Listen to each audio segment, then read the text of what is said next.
ভোলায় ভালায় আর কথা দিয়া কতদিন ঠকাইবেন মানুষ, ভাবছেন অহনো তাদের হয় নাই হুঁশ।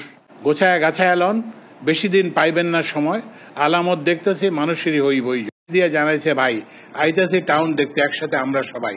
নগরের ধাপ্পাবাজ মানুষের কইও রেডি হইতে, বেদম মায়ের মুখে কতক্ষণ পারবো দাঁড়াইতে। টিকিট ঘরে ছাদের বিকেলে দাঁড়ায় যখন যা খুশি যারা কন, কোনোদিন খোঁজ লইছেন গ্রামের লোকের সোজামন কি কি চায়, কতখানি চায়, কয়দিন খায় আর কয় বেলা না খায় কাটায়। রায় হইলে অমুক ভবনে বেশ আনাগোনা, খুব কানাকানি, আমিও গ্রামের পোলা গাইল দিতে জানি।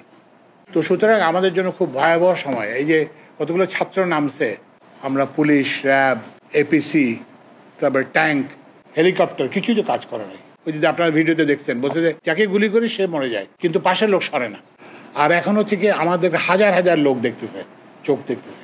এই যে ছাত্র এরা কিন্তু সবাই আমাদেরকে পর্যবেক্ষণ করতেছে। আমি ওনাদেরকে কিন্তু পরিষ্কার বলে দিয়েছি, আমি তো ব্যক্তিগতভাবে চলে যাব, কিন্তু আপনাদের জন্য ভয়াবহ। আগে আপনি মনে করতেন যে আপনাকে সরকারের অফিসার আপনার বস দেখতেছে, এখন কিন্তু হাজার হাজার চোখ আপনাকে দেখতেছে।